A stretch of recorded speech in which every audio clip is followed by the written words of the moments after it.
अस्सलाम वालेकुम नाज़रीन, वेलकम टू द शो बात कारोबार की। मैं हूं आपकी मेज़बान Natasha Haseeb.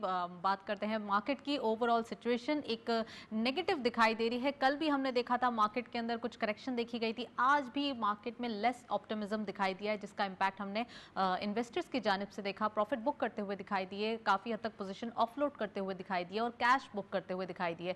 Investing point of view से काफ़ी हद तक एक लैक लस्टर बिहेवियर इसलिए भी दिखाई दे रहा है क्योंकि कुछ न्यूज़ हैं जिसका इम्पैक्ट मार्केट जो है वो नेगेटिव वे में ले रही है, जैसे कि डॉलर प्राइस अप्रिशिएट होना। तो ये तमाम चीज़ें कंपाइल होकर काफ़ी हद तक मार्केट को नेगेटिव टेरिटरी परफॉर्मेंस में धक्का दे रही हैं, जिसका इम्पैक्ट हमने आज भी देखा। और कल के दिन भी मार्केट के अंदर यही सिचुएशन थी जिसका इम्पैक्ट देखा गया। और ओवरऑल अगर बात की जाए पूरे वीक की, तो कुछ मिला जुला रुझान अगर हम पूरे वीक के अंदर ऐसे कॉन्क्लूड करें तो मिला जुला रुझान इसलिए भी दिखाई दे रहा है क्योंकि कॉशियस स्टैंस के साथ साथ जैसे ही अट्रैक्टिव वैल्यूएशन आती है तो यहाँ पे इन्वेस्टर्स जो है वो काफ़ी हद तक जो है वो हम कहेंगे कि ग्रैब करते हुए अपॉर्चुनिटीज़ दिखाई देते हैं, जिसकी वजह से मार्केट के अंदर कुछ बाइंग देखी जाती है। लेकिन ओवरऑल कुछ फ्लैट नोट पोजीशन भी हम कह सकते हैं। फर्स्ट सेगमेंट की तरफ चलते हैं।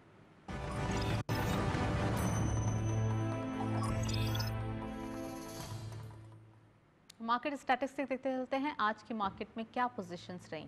ओपन हुई मार्केट 47,828.71 के लेवल पर। हायर साइड पे मार्केट की 47,916.76, lower was 47,617.93 and finally closure रहा 47,635.90 का, यानी कि 192.81 का डिक्लाइन आज की मार्केट में देखा गया। टर्नओवर में करंटली मार्केट ने 384.62 मिलियन शेयर्स ट्रेड किए हैं।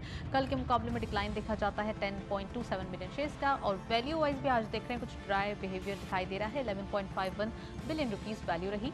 एंड वॉल्यूम लीडर्स में only one scripping in red territory. WTL again limelight में वॉल्यूम लीडर्स में नंबर 1 पे दिखाई दे रहे हैं 0.01 के इजाफे के साथ। 3.32 पे क्लोजर, 38.04 मिलियन शेयर्स ट्रेड किए गए। एसगार्ड 9 लिमिटेड 0.45 का इजाफा देखा गया, 28.17 पे क्लोजर रहा, 33.38 मिलियन शेयर्स ट्रेड किए गए। एंड लास्टली GGL 2.55 का डिक्लाइन आज की मार्केट में देखा गया, 45.72 पे क्लोजर रहा, 22.05 का कारोबार रहा। ये था वॉल्यूम लीडर्स। मार्केट की current performance again third tier participation दिखाई दे रही है। इन्वेस्टर्स जो है वो काफ़ी हद तक थर्ड टियर स्क्रिप्ट्स में काम कर रहे हैं और यही वजह है कि आज के दिन भी वॉल्यूम लीडर्स यहीं दिखाई दे रहे हैं। नेक्स्ट सेगमेंट की तरफ चलते हैं।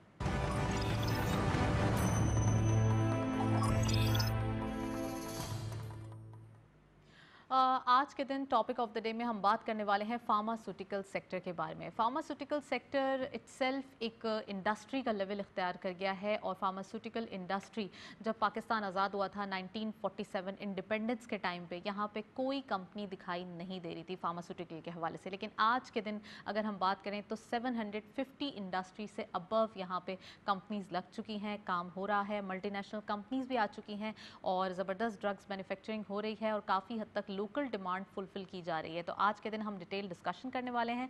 स्टूडियो में वी हैव गेस्ट, उनको वेलकम करते हैं। हमारे साथ मौजूद हैं डॉक्टर कैसर वहीद साहब। आप फॉर्मर चेयरमैन हैं PPMA के। अस्सलाम वालेकुम sir, welcome to the show. बहुत शुक्रिया PTV का और आपका। Thank you so much sir. सबसे पहले ये बताइए कि एक हिस्ट्री के अंदर देखा जाए तो फार्मा इंडस्ट्री पाकिस्तान के अंदर स्टार्टिंग से बनी है और आज जिस मकाम पे खड़ी है वो एक बहुत ज़बरदस्त मकाम और इंडस्ट्री का दर्जा इख्तियार कर गई है। कैसे देख रहे हैं फार्मा इंडस्ट्री की परफॉर्मेंस को पास्ट में और फ्यूचर जो कि अब आगे खड़ा है वो कैसा दिखाई दे रहा है? देखिए, जब आपने जैसे खुद ही फरमाया कि 47 में जब पाकिस्तान आज़ाद हुआ तो पाकिस्तान में एक दो इंडस्ट्रीज़ थी, एक लाहौर में थी, एक कराची में थी, but they were not producing branded drugs. और जेनरिक्स दवा थी, डिस्पेंसिंग आइटम बनाते थे। और कोई ड्रग एक्ट भी पाकिस्तान में ऐसा सच वैलिड नहीं था। 1940 का जो इंडिया का ड्रग एक्ट था वो हमने अडेप्ट किया और वही 1976 तक चला। फिर 1976 में भुट्टो साहब की हुकूमत में ये ड्रग एक्ट अडेप्ट हो गया और पाकिस्तान का ड्रग एक्ट 1976 कहलाने लगा। 1940 से चीज़ें हमने अडेप्ट की, हमने अपनी तरफ नहीं की। और पाकिस्तान में जो तब्दीली आई वो आई है 93 में। अच्छा। 93 में एक SRO आया जिसको 471 SRO कहते हैं, जिसमें दवा के जो जुज़ होते हैं उनकी कीमतों का तयन कर दिया गया कि भाई एक जुज़ की कीमत ये है। उस वक्त तक, उस हद तक दवासाज इदारे अपनी दवाओं की कीमत का तयन कर सकते हैं। उसके बाद से नेशनल फार्मास्यूटिकल इंडस्ट्री का एक चेंज आया, बहुत पैराडाइम शिफ्ट जिसको हम कह सकते हैं कि था। और नेशनल इंडस्ट्री आज 72% मार्केट शेयर ले रही है। मल्टीनेशनल इंडस्ट्री तकरीबन 30% मार्केट शेयर पे खड़ी है। उसकी वजह यह है कि नेशनल इंडस्ट्री ने बड़ी तरक्की की, अडेप्ट किया इंटरनेशनल प्रैक्टिसेस को, CGMP को फॉलो किया। CGMP हम उसको कहते हैं करंट गुड मैन्युफैक्चरिंग प्रैक्टिसेस, जिसमें दुनिया में जो स्टैंडर्ड है दवा बनाने का, जो मयार है, उसको फॉलो करना पड़ता है। इसको CGMP कहते हैं। तो पाकिस्तान की मेजॉरिटी इंडस्ट्री, मैं तो सबको कहूँगा कि इसको फॉलो करना बड़ा ज़रूरी होता है CGMP को। और दुनिया में दवा बनाने के जो, जिनको हम अंग्रेज़ी दवा कहते हैं आम नाजरीन की उसके लिए कंजम्पशन के लिए, तो दो तरीक़ेकार हैं। एक हम कहते हैं यूनाइटेड स्टेट फार्माकोपिया और दूसरा कहते हैं ब्रिटिश फार्माकोपिया। इसमें स्टैंडर्ड का तयन कर दिया गया है कि कोई भी दवा, जैसे पैरासिटामोल है, भी तो होता जैसे है, नहीं FDA नहीं, ये जो स्टैंडर्ड्स है ना दुनिया में दो हैं। अच्छा, वो मशीनरी और उसके लिए होता है मेडिकल के। FDA समथिंग है। FDA is a regulatory body. जैसे पाकिस्तान में ड्रग रेगुलेटरी अथॉरिटी है, ड्रैप, इसी तरह अमेरिका में US में FDA है, ऑस्ट्रेलिया में TGA कहते हैं, इंग्लैंड में MHRA कहते हैं। इस तरह उनकी अपनी अपनी, हर मुल्क की अपनी रेगुलेटरी बॉडीज होती है। तो अमेरिका में FDA कहलाती है।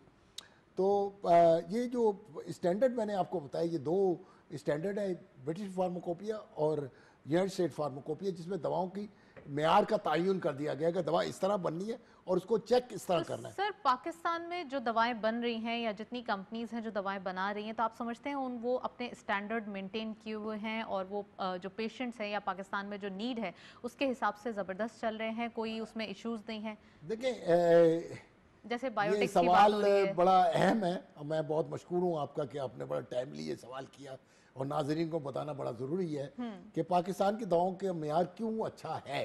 मैं इसको इस तरह कहूँगा कि पाकिस्तानी जितने भी अस्पताल हैं, ख़ास तौर पे जो सरकार के से सरकारी हॉस्पिटल जिनको कहते हैं या गवर्नमेंट हॉस्पिटल कहते हैं, वहाँ पाकिस्तान का मोर्टेलिटी रेट लेस दैन 1% है। यानी खुदा न खास्ता अगर 100 मरीज़ दाखिल होते हैं तो एक मरीज़ खुदा न खास्ता उसकी मौत हो सकती है। और ये सब मरीज़ जो 99 मरीज़ ठीक होते हैं वो पाकिस्तानी दवाइयों से ठीक होते हैं, क्योंकि सरकारी इदारे पेपरा रूल के तहत सस्ती से सस्ती दवा खरीदते हैं। एक पेपरा रूल है पाकिस्तान में, जो एक रेगुलेटरी बॉडी है। तो पाकिस्तान में सस्ती से सस्ती दवा खरीदना उनका टेंडर के मुताबिक एक ज़रूरत है, मजबूरी है, रूल्स के मुताबिक। तो अगर वो अच्छी दवा ना हो पाकिस्तान के सरकारी अस्पतालों में, तो मोर्टेलिटी रेट तो बहुत ज़्यादा हाई हो भाई, फिर तो वो जिंदा मरीज़ बहुत कम ही बाहर निकले, खुदा न खास्ता। तो एक तो मैं ये बात करता हूँ कि पाकिस्तान की दवाओं के मेयारी होने का ये एक मैं सबूत देता हूँ। दूसरा, पाकिस्तान में अब देखें 70% पाकिस्तान के जो अवाम दवा खाते हैं वो पाकिस्तानी दवाइयाँ खाते हैं, पाकिस्तानी अदविया साद इदारों की खाती है। 30% मल्टीनेशनल की दवाइयाँ हैं। बदकिस्मती से मैं कोई इसको अच्छा नहीं समझता कि पाकिस्तान से मल्टीनेशनल कंपनियाँ पिछले 15 साल में डिपार्चर हो गया उनका, बहुत ज़्यादा तेज़ी से डिपार्चर हुआ है और हो रहा है। उसकी उनकी भी कुछ इंटरनेशनल मजबूरियाँ होंगी, लेकिन बेसिकली एक मजबूरी जो पिछली हुकूमतों में रही वो थी कि दवा की कीमतों का तयन में बहुत देर करना, डिले करना या ना करना। अब मौजूदा हुकूमत का कमाल है और हम मशकूर हैं मौजूदा हुकूमत के, और ख़ास तौर पे मोहतरम वज़ीर आज़म इमरान खान साहब के कि उनके दौर में इस तरफ तवज्जो दी गई और दवाओं की कीमतों का तयन बड़ी जल्दी होने लगा, जिसकी वजह से एक फार्मा इंडस्ट्री में एक स्टेबिलिटी आती चली जा रही है। और मैं और इस बारे में मौजूदा हुकूमत की ये तारीफ़ करना चाहूँगा कि मौजूदा हुकूमत, पहली दफ़ा ये हुकूमत आई है पाकिस्तान की तारीख़ में जो फार्मा इंडस्ट्री को इंडस्ट्री का दर्जा दे के उसके लिए मराहत का ऐलान कर रही है। अभी हाल ही में मौजूदा बजट में, जैसे आपको शायद पता हो और अवामुल नास को बताना मैं ज़रूर चाहूँगा, नाजरीन को, पाकिस्तान टेलीविज़न के नाजरीन को बताना चाहूँगा कि पाकिस्तान के अद्वियात पे जो ड्यूटीज़ थी उनको मुतय्या वज़ीर आज़म मोहतरम इमरान खान साहब और उनकी हुकूमत ने वो या तो ख़त्म कर दिए या बहुत कम कर दिए, जिसकी वजह से 61 आइटम्स हैं जिस पे कम किया गया है और ये न्यूज़ हम बिल्कुल बर वक्त देते रहते हैं। पाकिस्तान में आपके एक गलत नोशन के तहत प्रोपोगेट किया जाता है कि पाकिस्तान में अद्वियात की कीमत दुनिया में महंगी है या ज़्यादा है, जो भी है, लेकिन मैं एक ज़्यादातर मयार पे उंगलियां उठाई जाती हैं, लेकिन आपने बिल्कुल सही एग्जाम्पल देकर इसको बिल्कुल पैरेलल किया कि नहीं वो बहुत मयारी हैं जिसका हम डेली बेसिस पे रिजल्ट्स देखते हैं, अदरवाइज मोर्टेलिटी रेट ज़्यादा बढ़ जाता। सर, आप समझते हैं कि आप ये देखें कि पाकिस्तान में अगर दवा अच्छी ना होती तो कोविड से सिर्फ 20-25 हज़ार लोग ना मरते, इतनी बड़ी वबा आई है, एक वबा वबा जिससे सक्सेसफुल वेव कंट्रीज नंबर को काफी 1, मुश्किलात वेव हुई हैं नंबर सर। 2, वेव नंबर 3 और वेव 4 चल रही ये है इस फोर्थ वक्त। वेव है, राइट। तो पाकिस्तान की दवाएं तो इस्तेमाल हो रही हैं वहाँ। कोई अमेरिका की दवा इस्तेमाल हो रही है यहाँ क्या, या इंग्लैंड की हो रही है? सब पाकिस्तानी सर दवाई कोविड इस्तेमाल का हो रही जिक्र है। कर रहे हैं आप, तो ये बताइए कि एंटीबॉडीज और इन तमाम चीज़ों की बात हो रही है, तो पाकिस्तान में इन पे काम किया जा रहा है, और काम किया जा रहा है तो किस लेवल पे किया जा रहा है? हमारी एक बदकिस्मती है, मैं बताना चाहूँगा, और मैं हुकूमत वक्त से बड़ी मौदबाना दरख्वास्त करूँगा कि ड्रग रेगुलेटरी अथॉरिटी में जो एडहॉकिज्म है, जिसकी वजह से आवाम को बहुत नुकसान हो रहा है और पाकिस्तान की फार्मा इंडस्ट्री तरक्की नहीं कर पा रही जिस तरह तरक्की करनी चाहिए, उसका नुकसान आवाम को होता है। लेटेस्ट जो मॉलिक्यूल है, जो लेटेस्ट तरीका इलाज है, वो पाकिस्तान में नहीं आ पा रहा। मिसाल अभी आपने खुद ही दी कोविड की, कि इस वक्त दुनिया में इलाज कोरोना का जैसे ही मरीज डिटेक्ट होता है, उसका पीसीआर पॉजिटिव आता है कि टेस्ट जो नाक के जरिए लिया जाता है, तो दुनिया में उसको फौरन एंटीबॉडीज दे दी जाती हैं। आजकल 4 इंटरनेशनल इदारे जो है एंटीबॉडीज बना रहे हैं, और वो एंटीबॉडीज पाकिस्तान में एक भी एंटीबॉडीज अभी रजिस्टर्ड नहीं है इस दवा। रजिस्ट्रेशन का वेट है या फिर अपने हमारे पास स्टैंडर्ड नहीं है वो? नहीं, देखिए ड्रग रेगुलेटरी अथॉरिटी में थोड़ा सा उनको ना अपनी कॉम्पिटेंस लेवल बढ़ाना पड़ेगा, और उसमें एडहॉकिज्म करना पड़े। हमारी बदकिस्मती है कि हमारे ड्रग रेगुलेटरी अथॉरिटी के जितने भी डायरेक्टर साहिबान हैं, सिवाय 1 या 2 के, और चीफ एग्जीक्यूटिव ऑफिसर जो ड्रग, वो भी एडहॉकिज्म का शिकार हैं। उनको परमानेंट नहीं किया जाता, टेम्परेरी स्टेबिलिटी आए, लॉन्ग टर्म विजन आएगा, लॉन्ग टर्म विजन आएगा, सोच आएगी, और आवाम के लिए सोचेंगे। जब उनको पता होगा कि मेरी इस पोजीशन में मैं बैठा हूँ, तो इस पोजीशन के मुताबिक मैं काम करूँ। उनको जब पता है कि मैं तो एक एक्टिंग चार्ज है, तो वो उस तरह उस विजन से वो सोच नहीं पाते जिस तरह उनको सोचना चाहिए। राइट। ड्रग्स की बात हो रही है और फार्मास्यूटिकल सेक्टर की बात हो रही है, आप ये रिपोर्ट देखें फिर वापस आते हैं।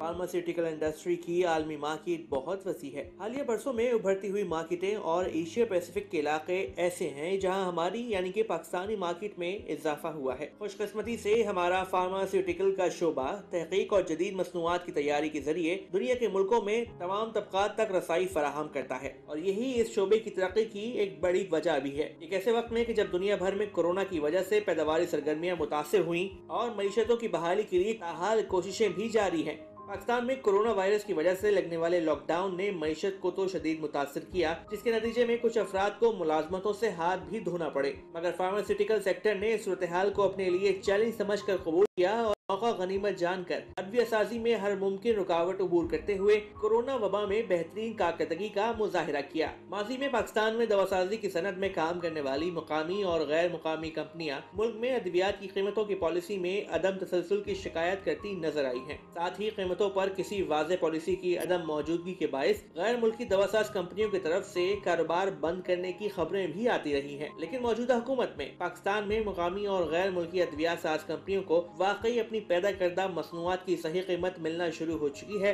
इसका अंदाजा इस सेक्टर के फैलाव को देखते हुए बखूबी किया जा सकता है।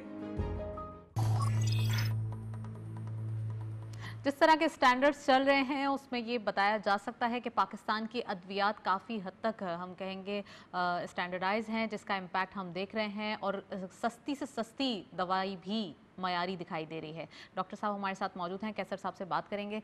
सर, एक्सपोर्ट की सिचुएशन क्या दिखाई देती है? जब इतनी मयार, इतने स्टैंडर्ड्स को मेंटेन किया जाता है, तो फिर हमारी एक्सपोर्ट्स कहाँ खड़ी हैं, और मेडिसिन की एक्सपोर्ट्स और ओवरऑल इस सेक्टर के बारे में? इस मामले में बहुत शुक्रिया आपका, बड़ा ये ज़रूरी सवाल है, क्योंकि पाकिस्तान को इस वक्त एक्सपोर्ट की सख्त ज़रूरत है, और क्योंकि हमें चाहिए, और जब हम हर सेक्टर में काम कर रहे हैं तो मेडिसिन में क्यों नहीं?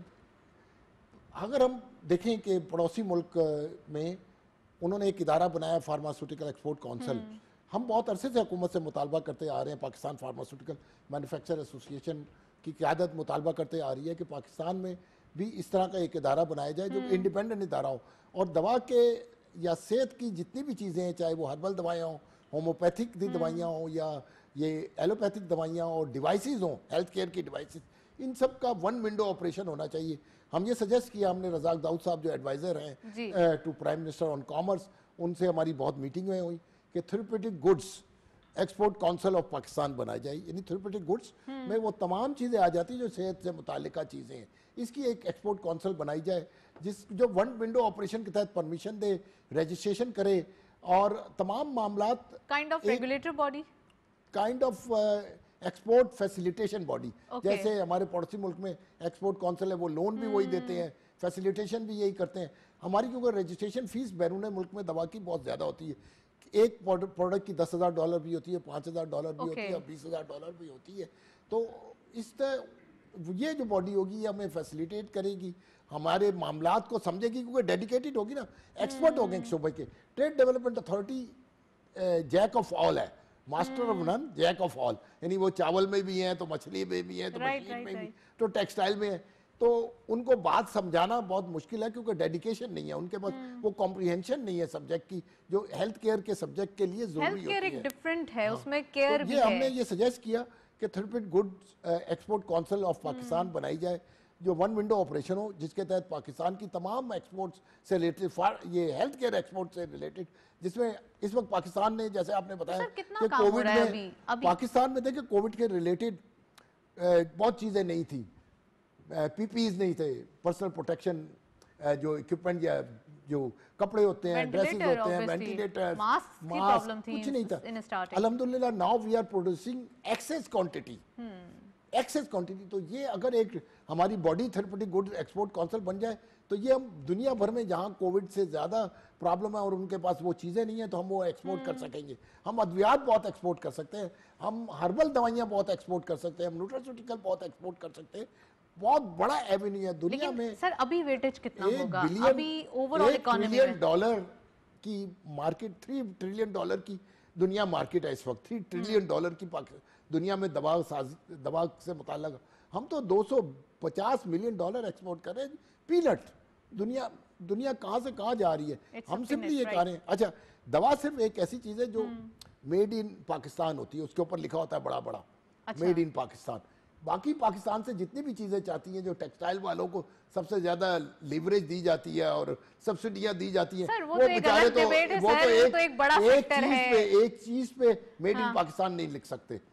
हम तो ये चाहते हैं कि जितनी भी ये पाकिस्तान का नाम मशहूर होना चाहिए ना, मेरे प्यारे मुल्क की बातें होनी चाहिए ना, जहाँ भी कोई इस्तेमाल करे तो मैं देखूँ को पाकिस्तान की बनी ये चीज़। काम तो हो रहा है और मेड इन पाकिस्तान भी लिखा जा रहा है। आप अगर सोशल मीडिया विजिट करें तो आप तो साफ दिखाई देता है।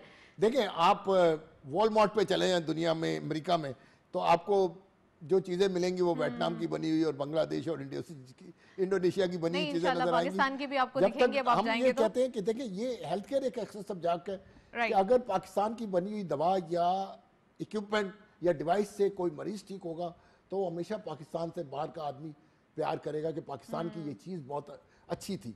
हमें ये मौका दिया जाए कि हम पाकिस्तान की बनी हुई चीज़ों को हम इंटरनेशनल मार्केट में एक्सपोर्ट कर सकें और एक्सपोज कर सकें और लोगों को बता सकें कि पाकिस्तान इंटरनेशनल मेयार की दवाइयाँ बनाता है जो कि वो इस्तेमाल कर सकते हैं। इस वक्त हम तकरीबन कोई 65 मुल्कों एक्सपोर्ट कर रहे हैं। दवाइयों की बात, 65 मुल्कों की आपने बात की। इक्विपमेंट्स कहाँ तक पहुँचे हैं और क्या इक्विपमेंट्स भी पाकिस्तान में बन रहे हैं, मैन्युफैक्चर हो रहे हैं? काफ़ी चीज़ें बन रही हैं, सर्जिकल गुड्स बन रहे हैं जिसमें डिवाइसेज हैं,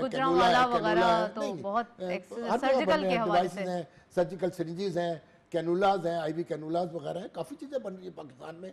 आप देखें सियालकोट में सर्जिकल गुड्स बनते हैं, आपको जैसे कि पता है कि जितने भी सर्जरी में चीज़ें इस्तेमाल होती हैं सब सियालकोट में बनती हैं, लेकिन वो क्योंकि रेगुलेटरी पैरामीटर के अंदर नहीं आती और वो पाकिस्तान से नाम से बाहर नहीं जाती, वो किसी इंटरनेशनल, वो भी पाकिस्तान के नाम से बाहर नहीं जाती इंटरनेशनल चेन। तो सर ये पाकिस्तान का नाम तो होना चाहिए, जब काम सारा यहाँ पर हो रहा है तो नाम भी होना चाहिए। इसलिए हम कह रहे हैं कि पहले अगर आपने ये पाकिस्तान का नाम मशहूर करना है तो लेट्स स्टार्ट विद फार्मास्यूटिकल और थेरेप्यूटिक गुड्स जिसमें डिवाइसेस हैं, इस तरह की चीज़ों को आप प्रोटेक्ट करें, बचाएं और हमें बताएं और हमारी हेल्प करें। इंशाअल्लाह ताला 2 साल के अंदर अंदर हम साबित कर देंगे पाकिस्तान की जो थेरेप्यूटिक गुड्स की एक्सपोर्ट है कितनी तेज़ी से आगे बढ़ सकती है, मैनी फोल्ड बढ़ेगी। ये मतलब ये ज्योमेट्रिकल मीन से बढ़ेगी अगर आम आदमी को थोड़ा बहुत पता हो इस तरह कि भाई किस तरह ये 1-2 नहीं होगी, 1 से 4 और 4 से 8 होगी। सर ये एक इंडस्ट्री है, फार्मास्यूटिकल अब एक इंडस्ट्री का दर्जा रखता है। जितनी भी हम देख रहे हैं सेक्टर वाइज परफॉर्मेंसेस बड़ी अच्छी दिखाई दे रही हैं और वहाँ पर पैकेजेस भी दिए जा रहे हैं, इंसेंटिव्स दिए जा रहे हैं, न्यू स्कीम्स लाई जा रही हैं ताकि वो अपने बिजनेस में फ्लरिश हो सकें। आप समझते हैं फार्मास्यूटिकल सेक्टर को भी कोई ऐसी पॉलिसी या कोई स्टेबिलिटी या लॉन्ग टर्म कोई ऐसा पैकेज दिया जाए? हमने स्टेट बैंक को प्रपोज किया था कि जैसे पाकिस्तान को इंटरनेशनल मेयार के कारखाने बनाने के लिए बड़े अच्छा। बहुत ज़्यादा सरमाए की ज़रूरत है। जैसे आपने अभी कहा एफडीए का नाम लिया, अगर अमेरिका और यूरोप में अगर हमने मेडिसिन एक्सपोर्ट करनी है तो इसके लिए हमें उनके मेयार के वो वाले स्टैंडर्ड की मशीनें लेनी पड़ेंगी, यूरोपियन मशीनें लेनी पड़ेंगी, यूरोपियन टेस्टिंग इक्विपमेंट लेने पड़ेंगे या अमेरिकन टेस्टिंग इक्विपमेंट लेने पड़ेंगे। इसके लिए बहुत ज़्यादा सरमाइए स्टेट बैंक को हमने प्रपोज किया था, जैसे उन्होंने अभी कोविड के ज़माने में एक 5% की पॉलिसी निकाली कि सरमाए को आपको ज़रूरत है तो 5% का उन्होंने, तो हमने ये कहा था कि अगर हम अपने प्लांट को रिवम करना चाहते हैं कंप्लीट और इंटरनेशनल लेवल का अपना प्लांट बनाना चाहते हैं जिससे हम चाहें कि वो हमारे प्लांट की रिकग्निशन और एक्सेप्टेंस हो जाए, तो हमें सरमाए की ज़रूरत होगी और ये स्कीम 10 साल के लिए आपको लानी पड़ेगी, ये 2 साल और 3 चलिए साल की स्कीम के बारे में बात करेंगे। ओवर कॉल हमारे साथ शाहिद अली हबीब साहब मौजूद हैं, डायरेक्टर आरिफ हबीब, उनको वेलकम करते हैं। अस्सलाम वालेकुम sir, welcome to the show. जी जी, वालेकुम सलाम, thank you so much. Sir सबसे पहले ये बताइए कि ओवरऑल मार्केट के अंदर एक मिक्स सेंटिमेंट्स दिखाई दे रहे हैं। इस पूरे वीक के अंदर हमने सेलिंग भी देखी, बाइंग भी देखी, बुल रन भी देखा और अब करेक्टिव मोड भी देख रहे हैं। सर क्या चल रहा है मार्केट के अंदर और लोगों का रुझान किस साइड पर है ज़्यादा? जी, मार्केट में थोड़ा सा जैसे आपने कहा कि थोड़ा कंसोलिडेशन और मिक्स्ड चल रहा है और ये कंसोलिडेशन पीरियड कभी कभी होता है डेफिनेटली जब मार्केट थोड़ी सी डिफरेंट किस्म की न्यूज़ के बीच में होती है। फॉर एग्जांपल अफगानिस्तान का इशू चला तो वहाँ पे थोड़ी सी अनसर्टेनिटी थी कि पाकिस्तान का रोल क्या होगा पॉलिटिकली और इकोनॉमिक उसके इम्पैक्ट्स क्या हो सकते हैं।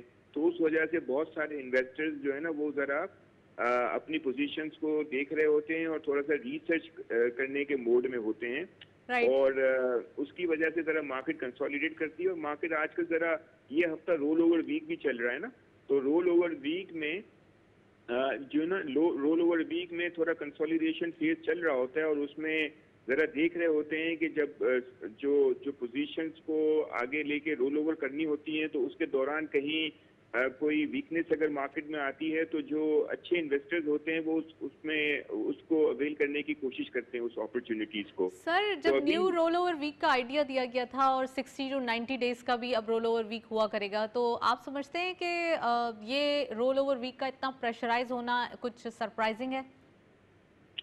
नहीं, प्रेशर तो बिल्कुल भी नहीं हुआ ना। मार्केट तो अपने नॉर्मल रेंज में चल रही है। मार्केट में कोई बहुत ज्यादा सडन मंदी तो कोई नहीं हुई है। मार्केट आज 192 पॉइंट्स जो है वो डिक्लाइन किया है which is just 0.4%। So Monday को अच्छी तेजी भी हो गई थी मार्केट में। तो जाहिर है मार्केट तो एक कंसोलिडेशन के फेज में और मार्केट में कोई भी रोल ओवर वीक का प्रेशर नहीं है which is a good thing. और जो आप ये कह रही हैं 60 डेज और 90 डेज का, जाहिर है ये प्रोडक्ट तो अभी पिछले महीने इंट्रोड्यूस हुई है और आहिस्ता आहिस्ता ग्रेजुअली जो है वो लोग जो है वो यूज टू हो जाएंगे इस प्रोडक्ट के।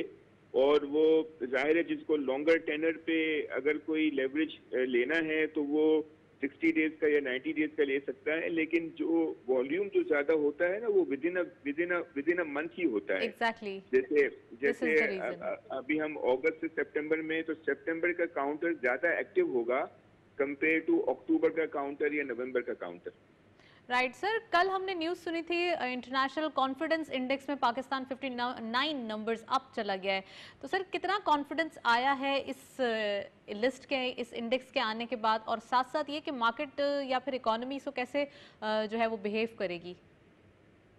नहीं, ये तो देखें, ये तो एक पॉजिटिव डेवलपमेंट हुई है और इसकी वजह से ओवरऑल इस तरीके की चीजें जब इंटरनेशनल मार्केट्स में जाती हैं कि पाकिस्तान की पोजीशन बेहतर हो गई है तो वो इसको बहुत ही पॉजिटिव देखते हैं और हमें भी और आपको भी इसको ज्यादा हाईलाइट करने की जरूरत है क्योंकि इसके इम्पैक्ट्स जो है ना वो थोड़े लॉन्ग टर्म होते हैं और इसके इम्पैक्ट्स जो हैं वो जाहिर है जब हमारी रिसर्च नोट्स बनते हैं, जब हमारे जाते हैं और उसमें जब हम कहते हैं तो वो उसको बहुत ही पॉजिटिव निगाह से देखते हैं और डेफिनेटली ये कोई छोटी चीज़ नहीं है मेरे ख्याल से। इसकी वजह से डेफिनेटली हमारे जो रिस्क प्रीमियम चल रहे होते हैं उसमें थोड़ी सी कमी आती है।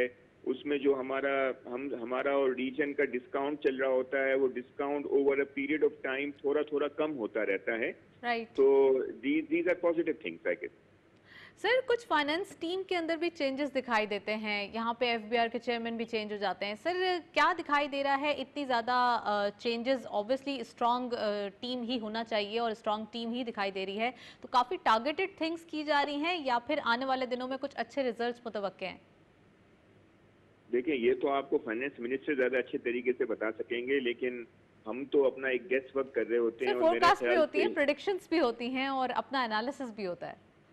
हाँ, यू आर राइट, लेकिन एनालिसिस इसके ऊपर के जो है वो एफबीआर का चेयरमैन जो है वो चेंज हो गया और उसकी क्या वजह है, वो तो मेरा ख्याल से आपके जो चैनल्स हैं वो ज़्यादा अच्छे तरीके से उसकी जो है वो इंटेलिजेंस रख सकते हैं। हम बिल्कुल। तो जो है वो ज़्यादातर जो है वो कंपनी के रिजल्ट्स और पॉलिटिकल और जो इकोनॉमिक जो मेजर्स है उसको ज़्यादा देखा था, लेकिन फिर भी दैट्स असाइड, मतलब मेरा ख्याल से तो जाहिर है फाइनेंस मिनिस्टर हमारे नए आए हैं, उसकी वजह से जाहिर है उनकी ये जो आप एफबीआर के चेयरमैन की बात कर रहे हैं वो पुराने थे, तो एक अपनी टीम होती है मेरे ख्याल से, और वो डेफिनेटली हमें तो एफिशिएंसी की तरफ जाना है और एफबीआर एग्जैक्टली सर, गोल्स हैं, टारगेट्स हैं, इनको मीट करना है। देखिए, सर कैसे देख रहे हैं, न्यू पॉलिसीज भी आ रही हैं और रिफाइनरी पॉलिसी भी एक्सपेक्टेड है, तो क्या दिखाई दे रहा है मार्केट पे, क्या इम्पैक्ट जाएगा?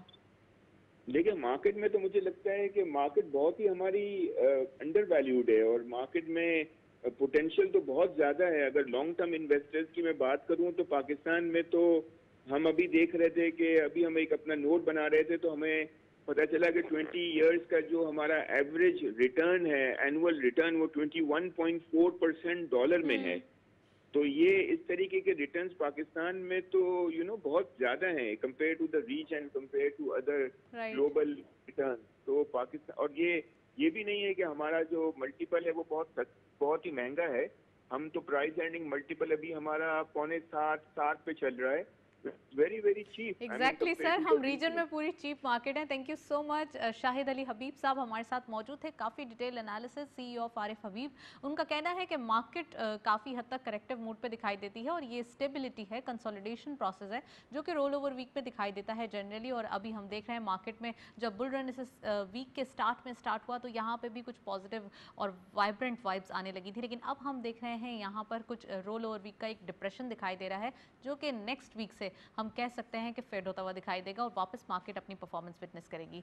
डॉक्टर कैसर साहब हमारे साथ मौजूद हैं, फार्मास्यूटिकल के बारे में बात हो रही है और एक सक्सेस स्टोरी हम सुन रहे हैं फार्मास्यूटिकल सेक्टर की। सर प्लीज़ गो अहेड, आप इंटरनेशनल मार्केट्स के बारे में बता रहे थे। देखिए, पाकिस्तान में जब हमने एक्सपोर्ट शुरू किया आज से कुछ अर्सा पहले, तो सिर्फ चंद अफ्रीकन मुल्कों में हमारी एक्सपोर्ट थी, लेकिन अब अल्हम्दुलिल्लाह सेंट्रल एशियन कंट्रीज़ है, फार ईस्ट की कंट्रीज़ है, फिलीपीन, कंबोडिया, वियतनाम, म्यांमार, हमारे हर जगह प्रोडक्ट्स जा रही हैं। लेकिन क्योंकि प्रॉब्लम ये हो गया, जब तक हम यूरोपियन मार्केट और यूएस मार्केट को टैब, नॉर्थ अमेरिकन मार्केट को टैब नहीं करेंगे तो रेवेन्यू नहीं आएगा, और वो रेवेन्यू अर्न करने के लिए हमें उनके स्टैंडर्ड को अपनाना पड़ेगा, उनके लेवल के हमें प्लांट बनाने पड़ेंगे जो उनके लिए एक्सेप्टेबल हों, और उसके लिए बड़ी हैवी इन्वेस्टमेंट की ज़रूरत है। बदकिस्मती से पाकिस्तान के जो हमारे पोटेंशियल रेगुलेशंस हैं वो इतने फेवर नहीं करते लॉन्ग टर्म प्लानिंग को, कि बैंक कहते हैं कि भाई आपको जो कोलेटरल हो वो ब्रिक एंड बोल्डर पे कैलकुलेट करते हैं, जो कि ब्रिक एंड बोल्डर दुनिया में अब ये कॉन्सेप्ट चेंज हो चुका है। ब्रिक एंड बोल्डर की कैलकुलेशन ख़त्म हो चुकी है। अब तो आपकी ब्रांड इमेज की वैल्यू है कि आपकी ब्रांड इमेज क्या है, उसकी क्या वैल्यू है, वो कैपिटलाइज कितना करता है। बदकिस्मत अभी ये चीज़ें, क्योंकि हमारे यहाँ माजी में लोगों ने बड़ा नाजायज़ फ़ायदा उठाया। बदकिस्मती है कि हमारे एंटरप्रेन्योर्स ने, हमारे इंडस्ट्रियलिस्टों ने एनडीएफसी, सर माजी की बात करें तो उन्होंने तो इलाज भी यहाँ नहीं करवाया ना, फिर इलाज भी उन्होंने बाहर जाके करवाया। को बड़ा नाजायज़ इस्तेमाल किया, एनडीएफसी को नाजायज़ इस्तेमाल। लेकिन दुनिया प्रोग्रेस करती है, चाहे वो वेस्ट हो चाहे कोई मुल्क हो, दुनिया प्रोग्रेस करती है, माजी के तजर्बात को सामने रखते हुए प्रोग्रेसिव पॉलिसीज बनाती है। वो ये नहीं करती कि कंट्रोल्स को बेहतर करे, वो कंट्रोल बेहतर नहीं करती, वो ऐसे सिस्टम बनाती है जिसकी वजह से लूप होल बंद होते चले जाए, रादर देन कंट्रोल बना दे, नहीं ये नहीं देना, ये नहीं करना, ये नहीं, इससे नहीं होता। मिसमैनेजमेंट नहीं होना चाहिए, वो ये कि चीजों को सही से मैनेज करना चाहिए, लूप होल बंद करने चाहिए, रादर देन आप कंट्रोल को एनहेंस करें जिसकी वजह से रिग्रेशन ज़्यादा होती है, रादर देन प्रोग्रेशन के। अच्छा सर, आपने पॉलिसीज का जिक्र किया और आपने बताया कि प्रपोजल्स भी दिए हैं, तो क्या ऐसी चीज़ें हैं, जैसे कि एक इन्वेस्टमेंट के पॉइंट ऑफ व्यू से भी बात की आपने, लेकिन क्या ऐसी चीज़ें हैं जो रास्ते में दीवार बनी हुई हैं जिसकी वजह से लोकल मार्केट के लिए एक पॉलिसी या लॉन्ग टर्म पॉलिसी नहीं दी जा रही, या आप एक्सपेक्ट कर रहे हैं इन फ्यूचर? देखिए, सबसे पहले तो मैं ये बताऊं कि जब 18वीं तरमीम पाकिस्तान में आई तो हेल्थ का शूबा सूबों में जा चुका था, अच्छा, एज पर कॉन्करेंट लिस्ट के। और उसके बाद पाकिस्तान फार्मास्यूटिकल मैन्युफैक्चर एसोसिएशन ने, जिसमें मैं उस वक्त था बहुत एक्टिव, और हमारे दोस्त हारून कासिम साहब, हमने पॉलिटिकल पार्टियों को काफ़ी मोटिवेट किया, जाके समझाया, सेमिनार किए, जिसमें हमने समझाया कि भाई सेंट्रल लेवल पे एक बॉडी क्रिएट करनी चाहिए, ना कि हर सूबे में दवा रजिस्टर्ड हो रही हो और कीमतों का तयन हो रहा और लाइसेंसिंग हो रही है, तो मैस हो जाएगा टोटल। हाँ। तो अल्हम्दुलिल्लाह पॉलिटिकल पार्टियों की उस वक्त की ये बात समझ में आई, उन्होंने एक्सेप्ट किया, और सूबों ने 145 शायद सेक्शन है कॉन्स्टिट्यूशन की, जिसके तहत तमाम सूबों ने अपने अख्तियारात फेडरेशन को दे दिए, दवा साजी, दवा का मेयार, दवा का कंट्रोल, इस तरह की जितने भी चीज़ें थी वो उन्होंने फेडरेशन को दे दी। और फेडरेशन ने कॉन्स्टिट्यूशनल अमेंडमेंट के ज़रिए ड्रग रेगुलेटरी अथॉरिटी क्रिएट की। लेकिन बदकिस्मती ये हुई कि उसमें एडहॉकिज्म आ गया, परमानेंट सोल्यूशन अभी तक ड्रग रेगुलेटरी अथॉरिटी में नहीं आया, जिसकी वजह से उनमें प्रॉब्लम हो रही है। अच्छे लोग नहीं आ रहे। ये तो प्राइम मिनिस्टर साहब ने अभी सेंट्रल एशियन कंट्रीज़ गए थे, वहाँ उन्होंने भरी महफिल में ये कहा कि हमें अच्छे लोग ड्रग रेगुलेटरी अथॉरिटी में नहीं आ रहे, जो जिनका विजन हो, जिस तरह बाकी शोबों में लोग आते हैं इस तरह ड्रग रेगुलेटरी अथॉरिटी में अच्छे। उसकी वजह ये है कि एडहॉकिज्म है, जब तक वो एडहॉकिज्म ख़त्म नहीं होगा, अच्छे लोग ड्रग रेगुलेटरी अथॉरिटी में नहीं आएंगे, उस लेवल के लोग नहीं आएंगे जो विजनरी हों, जिनके पास वे फॉरवर्ड हो हर चीज़ के, वो रिग्रेशन ना करें, वो प्रोग्रेशन बताएं कि इंडस्ट्री ने प्रोग्रेस कैसे करने, नहीं इलाज के तरीके बनते चले जाने। मैंने बताया ना, जैसे थेरेप्यूटिक मोडेलिटीज जो चेंज होती चली जा रही हैं दुनिया में, इलाज के स्टेम सेल आ गया है, डीएनए लेवल की चीज़ें आ रही हैं, आरएनए लेवल की चीज़ें आ रही हैं, दुनिया बहुत आगे जा रही है, तरक्की कर रही है। ट्रांसप्लांटेशन इतने बायोसिमिलर्स आ गए। पाकिस्तान में एक भी दवासाज इदारा बायोसिमिलर नहीं बना रहा। बिल्कुल। तो जब तक ड्रग रेगुलेटरी, दुनिया में जितनी भी रेगुलेटरी बॉडीज होती हैं, वो पहले देखती है कि रीजनल लेवल पे क्या पॉलिसी है। वो ये नहीं देखती कि दुनिया का तरक्की याफ्ता मुल्क जो है, वो पहले देखते हैं कि हमारे मुल्क में क्या क्या चीज़ों की ज़रूरत है, उसके मुताबिक वो पॉलिसियाँ बनाती। क्योंकि सबसे पहले हमने आवाम को मेयारी दवा देनी है, और आवाम को दवा देनी है अफोर्डेबल, कि जो आम आदमी एग्जैक्टली सर, वो दवा वो खरीद सके और खा प्राइवेट सके। भी क्या दवाइयों का कुछ मयार ज़्यादा भी होता है? जैसे हम देखते हैं कि कुछ एक सर के दर्द की गोली है जो सस्ती भी है, और कुछ सर के दर्द की गोलियां बहुत महंगी भी हैं। तो आप समझते हैं ये जो मयार है वो प्राइवेट बिजनेस बनता जा रहा है? देखिए, सबसे पहले तो ये दवासाज इदारा है ही प्राइवेट बिजनेस, इसमें कोई सरकार का वो नहीं है ताल्लुक। हमने ये हुकूमत वक्त, हर हुकूमत वक्त को, मौजूदा हुकूमत वक्त को भी ये कहा है, और इसके ऊपर प्राइम मिनिस्टर की जो एक हेल्थ मेरे ख्याल एडवाइजरी काउंसिल है, उसमें भी ये डिबेट हो रही है कि जो असेंशियल मेडिसिन है वो WHO की लिस्ट के मुताबिक 300 हैं, कई मुल्कों ने उसको 350 की है। पाकिस्तान में हम ये कहते हैं कि एसेंशियल मेडिसिन जो आम आदमी की दवा है, जो प्राइमरी केयर की मेडिसिन हैं, वो तमाम आप रेगुलेट करें, उनकी कीमतों का तयन करें, बाकी तमाम अद्वियात को मार्केट कंपटीशन पे छोड़ दें, खुद ही चीज़ें रेगुलेट होने लगेंगी। मैं इसकी एक मिसाल दे दूँ। एस्थमा की एक दवा आई थी आज से कोई 15 साल पहले, वो एक गोली 70 रुपए की थी। अच्छा, आज वही दवा पाकिस्तान में 5 रुपए की गोली मिल रही है मार्केट, क्योंकि कंपटीशन आ गया ना। बेताशा सबने बनानी शुरू की, पहले वो सिर्फ एक कंपनी बनाती थी या इंपोर्ट करती थी, अब काफ़ी कंपनियों ने बना ली कि वो कीमतों का तयन। इसी तरह मैं ये कहता हूँ, हार्ट अटैक का एक इंजेक्शन था, हार्ट अटैक का एक इंजेक्शन था, वो 5,500 रुपए का मिला करता था, अब वो 1,200 रुपए पे आ गया है। अच्छा, तो इस तरह के कई मैं मिसालें दे सकता हूँ। सर कुछ चीजें ऐसी भी तो है ना जिनकी, हेपेटाइटिस सी की बात की जी, हेपेटाइटिस सी की दवाइयाँ इस वक्त पाकिस्तान में दुनिया की सस्ती तरीन दवाई है। अच्छा, सस्ती तरीन दवाइयाँ, और बेताशा एक्सपोर्ट हो रही हैं, अफ्रीका जा रही हैं, सेंट्रल एशियन कंट्रीज जा रही हैं। वजह, और यही दवा जब इंटरफेरॉन था, जो हेपेटाइटिस सी का वाहिद इलाज था, वो 50,000 60,000 रुपये का एक इंजेक्शन होता था। तो वो दवाइयाँ अब इतनी सस्ती हो गई कि आम आदमी हेपेटाइटिस सी की। प्रॉब्लम ये है कि हमारा जो डायग्नोस्टिक का तरीकाकार है उसको थोड़ी सी चेंज करने का तरीका करना चाहिए हमें। मरीज जो जहाँ प्रिवलेंस ज़्यादा होती है, मैं मिसाल के देता हूँ, अभी एक अस्पताल है यहाँ, चैरिटेबल हॉस्पिटल, मैं नाम नहीं लूँगा बवजह, उन्होंने डिटेक्ट किया कि एक खास उनके पास एक मरीज ट्यूबरकुलोसिस का आया। उन्होंने उसको RFID लगा दी, एक बैंड होता है जिससे डिटेक्ट हो जाता है। वो उन्होंने उस बैंड को मॉनिटर करना शुरू किया कंप्यूटर पे। एक मरीज और आया, उन्होंने उसको भी बैंड लगाया, तीसरा आया, तो पता लगा कि ये तीनों मरीज एक लोकेलिटी में गए हैं। उन्होंने फिर उस पूरी लोकेलिटी का सर्वे किया तो पता लगा वो पूरी लोकेलिटी के मेजॉरिटी लोगों को ट्यूबरकुलोसिस था। तो इस तरह की सेगमेंटेशन जब तक हम नहीं करेंगे, हम आइडेंटिफिकेशन नहीं करेंगे कि किसी बीमारी की प्रिवेलेंस किस लोकेलिटी में, किस सेगमेंट में, किस कम्युनिटी में ज्यादा है और वहां उसका इलाज किया जाए। जेनेटिक इश्यूज भी तो है ना यहाँ पर, जेनेटिक इश्यूज खासकर साउथ एशियन कंट्रीज में ज्यादा हैं, आप नहीं समझते?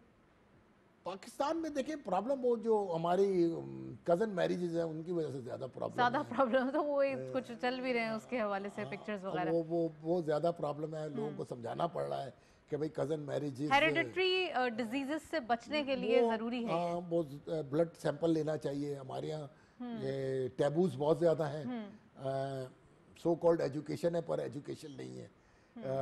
टैबूज हैं जिसकी वजह से हम अपने ख़ानदानों में कहें कि लड़की पहले ब्लड टेस्ट कराए और लड़का भी ब्लड टेस्ट कराए शादी से पहले, पता लगेगा कि वो पॉसिबल नहीं है। ठीक है, हमारे कुछ कंस्ट्रेंट्स हैं, लेकिन फिर भी मैं सजेस्ट करूंगा कि हमारे जो उलमाए कराम हैं वो इस चीज़ को प्रमोट करें। डिजीज़ प्रेवलेंस बढ़ती है इस तरह की चीज़ों से, और बर्डन जो नेशनल हेल्थ बर्डन है, नेशनल डिजीज़ बर्डन है, वो बढ़ता है। उसकी वजह से इकोनॉमी पे जोर पड़ता है। जो चीज़ें प्रिवेंशन की तरफ ज़्यादा बेहतर हो जाए तो ट्रीटमेंट कम करना पड़ेगा, उसकी कॉस्ट कम हो जाएगी।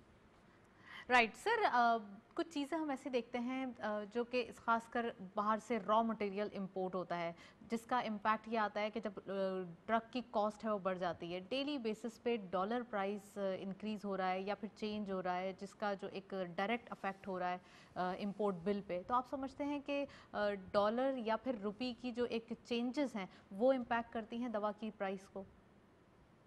मेन फैक्टर दो, पहले 90% हम जो API हैं, एक्टिव फार्मास्यूटिकल इंग्रेडिएंट जिनको हम कहते हैं, वो हम इंपोर्ट करते हैं। ओके। और ऑब्वियसली हम क्योंकि डॉलर हमारा पैग है तो हम डॉलर में ही इंपोर्ट करते हैं ज़्यादा। दूसरा इम्पैक्ट हमारे पे आ रहा है यूटिलिटीज़ का। आपको पता है यूटिलिटीज़ चार्जेस बहुत बढ़ गए हैं पिछले 3-4 सालों में। बेताशा इलेक्ट्रिसिटी बहुत महंगी हो गई है, गैस बहुत महंगी हो गई है, और बाकी यूटिलिटी चार्जेस बहुत महंगे हो, जिसकी वजह से इम्पैक्ट आता है। पाकिस्तान में जो दवा का तयन है, ये तो अल्लाह का शुक्र है कि पाकिस्तान में अभी ज़्यादातर कंपनियां स्टॉक एक्सचेंज पे नहीं गई। अगर तो पाकिस्तान में स्टॉक एक्सचेंज पे सारी कंपनियां चली गई तो उनको तो शेयर होल्डर को प्रॉफिट देना होता है, तो फिर तो दवा होगी बहुत महंगी। अच्छा, लेकिन सर बहुत सारी कंपनीज है फार्मास्यूटिकल की जो अभी भी 7 है। ओके, तो वो सर 7 भी बहुत है क्योंकि बहुत अच्छा काम कर रही हैं वो। 7 कह रही है, वो एक डायलेमा है। मैं तो देखें बात करता हूँ पाकिस्तान का जो हमारा सोशियो इकोनॉमिक कंडीशन है ना, अवाम उन्नास जिसको आप कहते हैं, उनकी तरफ देख ज्यादा सर डॉलर की बात हो रही है तो हम नेक्स्ट सेगमेंट की तरफ चलेंगे। रुपी की बात हो रही है, एप्रिसिएशन डेप्रिसिएशन की बात हो रही है, तो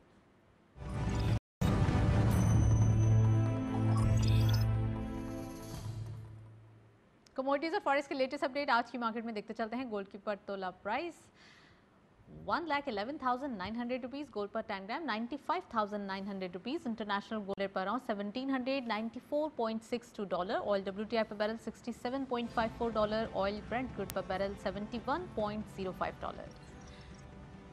करेंसीज में सबसे पहले यूरो बाइंग रही 193 rupees, selling was 195, UK pound buying रही 226 rupees, selling was 229 rupees, US dollar buying रही 165, सेलिंग वाज 166। काफ़ी चेंजेस आज दिखाई दे रहे हैं। एंड चाइनीज यान बाइंग रही 23.60, selling was 23.75, Saudi Riyal buying रही 44 rupees, selling was 44.50. UAE Dirham buying at 45 rupees, selling was 45.50. Kuwait Dinar buying रही 481.75, selling was 484.30. And lastly, Omani Riyal 392.70, selling was 394.70. ये था फॉरेक्स और कमोडिटीज़ का latest update. Internationally oil price हम देख रहे हैं यहाँ से कुछ टेक ऑफ करते हुए दिखाई दे रहे हैं, यानी कि अपवर्ड डायरेक्शन में दिखाई दे रहे हैं। $70 के अबव, $71 के करीब। इट मींस कि यहाँ पे इंटरनेशनली ऑयल प्राइस इंपैक्ट कर सकते हैं लोकल मार्केट को। सेम एज द डॉलर हम देख रहे हैं 0.65 आज जो है वो पैसास बढ़े हैं। इट मींस कि यहाँ पे डेली बेसिस में चेंजेस दिखाई दे रहे हैं। एप्रिसिएशन डॉलर की तरफ से हो रही है यहाँ पर, तो रुपी डेप्रिशिएट करता हुआ दिखाई दे रहा है। डॉक्टर साहब हमारे साथ मौजूद हैं, उनसे मजीद बात करेंगे। सर, डॉलर की प्राइस अफेक्ट करती है जैसा कि आपने कहा, और इसकी वजह से यूटिलिटी बिल्स भी जो प्रॉपर्ली महंगे हो रहे हैं। तो आप समझते हैं कि स्टॉक एक्सचेंज में जितनी कंपनीज हैं और फर्दर कंपनीज नहीं आनी चाहिए, ये कहना है आपका? नहीं, मैं तो नहीं कह रहा ये। तो सर फिर आपने कहा 7 तो कंपनीज हैं। अगर सब कंपनियां जाती हैं सर महंगी हो जाएगी तो उससे फिर पब्लिक को नुकसान होगा ना। प्रॉफिट शेयरिंग देनी पड़ेगी शेयर होल्डर को, Okay. जैसे सब कंपनियां दे